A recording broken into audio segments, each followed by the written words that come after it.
Hello दोस्तों, आज की इस नए वीडियो में आपका बहुत बहुत स्वागत है। आज मैं आपको सुनाऊंगी एक अपशगुन की कहानी। अगर आपको ये कहानी अच्छा लगे तो प्लीज़ मेरे चैनल को लाइक, सब्सक्राइब और शेयर ज़रूर करिएगा। और हाँ, नीचे बड़े बेल आइकन को दबाना ना भूलिएगा। तो चलिए शुरू करते हैं इस कहानी को।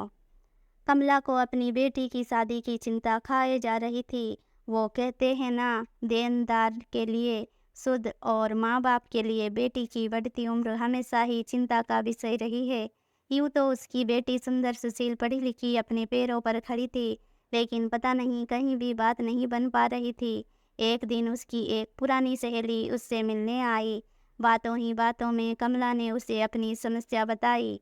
इतना सुनते ही उसकी सहेली सीमा टपक से बोली, अरे इतनी सी बात, पहले क्यों नहीं बताया तूने? कल ही तुझे अपने पंडित जी के पास लेकर चलूंगी।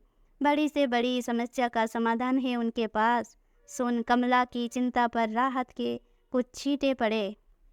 अगले दिन दोनों पंडित जी के पास गए। पंडित जी ने मोटी सी दक्षिणा लेकर कुछ उपाय बताए। इससे संयोग कहें या पंडित जी के बताए उपायों का प्रभाव, कमला की बेटी का रिश्ता एक बहुत ही अच्छी जगह तय हो गया। अब तो कमला का अपनी सहेली के लिए सम्मान और पंडित जी के लिए आस्था दोनों ही बढ़ गई। कमला शादी की सारी तैयारियां पंडित जी व मीना की देखरेख में करने लगी। शादी के लिए कपड़े, जेवर व अन्य सभी चीज़ें शुभ मुहूर्त देखकर खरीदी गई। शादी में 2-3 दिन ही रह गए थे।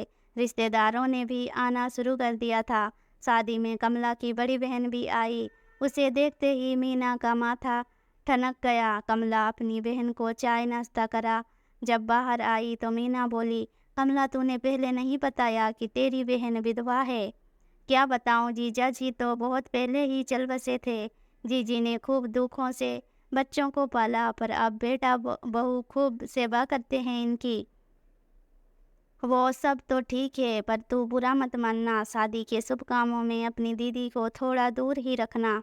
तू समझ रही है ना, वैसे भी बड़ी मुश्किल से ये रिश्ता मिला है। कह तो तू सही रही है, पर जीजी को कैसे कहूँ, वो बुरा मान जाएगी। कमला चिंतित होते हुए बोली, अरे तू इसकी चिंता मत कर, मैं सब संभाल लूँगी, बस तू चुप रहना। शाम को जब सब चाय पी रहे थे तो मीना बोली, कमला सुबह पंडित जी ने एक छोटी सी पूजा के लिए कहा है, लेकिन उसमें केवल सुहागनें ही भाग लेंगी और प्रसाद भी उन्हें ही दिया जाएगा। आगे की रस्मों के लिए इस बात का विशेष ध्यान रखने के लिए कहा है। मीना की बातें सुन कमला की बहन की आंखों में आंसू आ गए। उसने कमला की ओर देखा, किंतु वो बिना कुछ कहे मुंह फेर चली गई। अपनी छोटी बहन का ऐसा व्यवहार देख उसे बहुत बुरा लगा। सुबह उन्होंने अपना सामान उठाया और तबीयत ठीक ना होने का बहाना कर चली गई। कमला ने भी उन्हें ज़्यादा रोकने की कोशिश नहीं की। वो तो जैसे चाह ही रही थी कि किसी तरह ये अपशगुन टल जाए। अगले दिन कमला ने खूब धूमधाम से शादी कर बेटी को विदा किया, लेकिन कुछ दिनों बाद ही बेटी की ससुराल वालों से अनबन रहने लगे। आए दिन वो लड़ झगड़ मायके आ बैठती। कमला ने पंडित जी से पूछा, उनके उपाय किए, लेकिन एक उपाय भी काम ना आया और शादी टूट गई। कमला के दुख की कोई सीमा ना थी, लेकिन एक बात उसे अंदर ही अंदर खाए जा रही थी कि एक एक काज शुभ मुहूर्त देख कर किया। एक ही समस्या या कहो अपशगुन था, वो भी स्वयं ही टल गया था। फिर भी शादी कैसे टूट गई?